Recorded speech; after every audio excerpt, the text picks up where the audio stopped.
I'm going to be telling you guys what I did differently to ace my IELTS result and transform my score from a band 7 to a band 9. Not everybody is going to tell you this, not even your regular IELTS tutors, but I'm going to tell you this today for free. If you are interested, make sure you stick around with me till the end of this video. A lot of people will be needing the English language exam, whether you're going to be writing the CELPIP, you're going to write the IELTS, they all have the same format, they're basically same structure, because you're going to be having the listening component, the speaking, the writing, and the reading. So that's why I say it's the same concept, and that is why I'm also telling you this video is for you. Guys, the first thing I'm going to be talking about is to be yourself.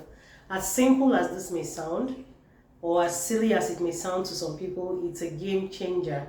If you get into the examination hall, you're not yourself, you're not comfortable, you're going to be nervous, and when you're nervous, we all know what nervousness can cause us. You forget everything you studied so hard for, you're going to muddle up things. You could even be writing A when you're supposed to be writing B, or be saying A when you're supposed to say B. And nervousness will also make you to try to want to over-impress your examiner, especially for the speaking part, and all those things will cause you to fail.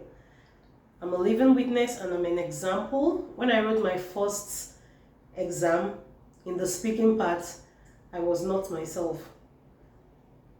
For the first 45 seconds to 1 minute into the examination, for some reason I found myself like jerking. I could see myself physically trembling. It even affected my voice. You know, like when somebody is shivering when you're talking, what's your name?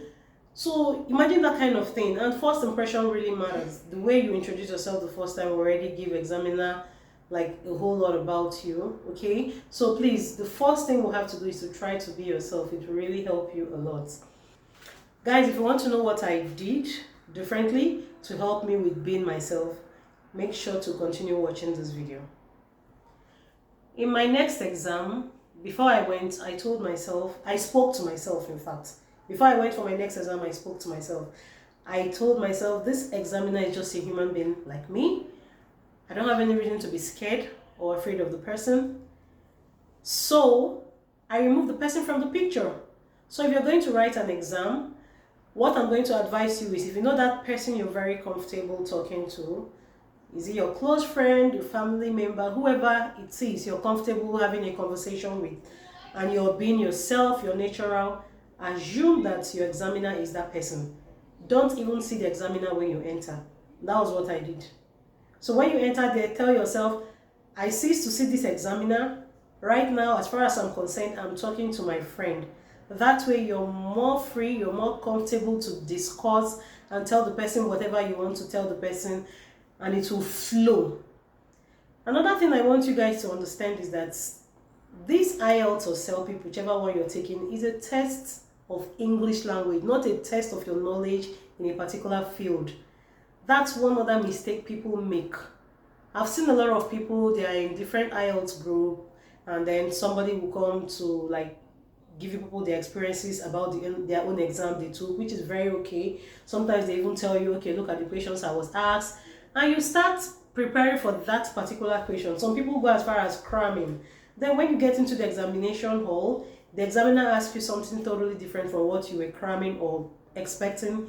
You're thrown off balance. You lose your guard. You don't know what to say or do again. That's where confusion starts from. So you don't need to focus on a particular topic area. Just try to know everything in general without trying to focus on anything, because it's a test of your ability to communicate in English language, not whether you know a particular field of study or not. For instance, when I went to write my first exam, the examiner asked me something about museum. I think she said, tell me the last time you visited a museum, your experience, this, that. I haven't been to a museum in recent times. So I just told the person, to be honest, I haven't been to a museum in recent times, but I know I did visit when I was a little kid, but based on my childhood experience, I can remember this, I can remember that. They'll give you a next question, they'll give you a follow-up question.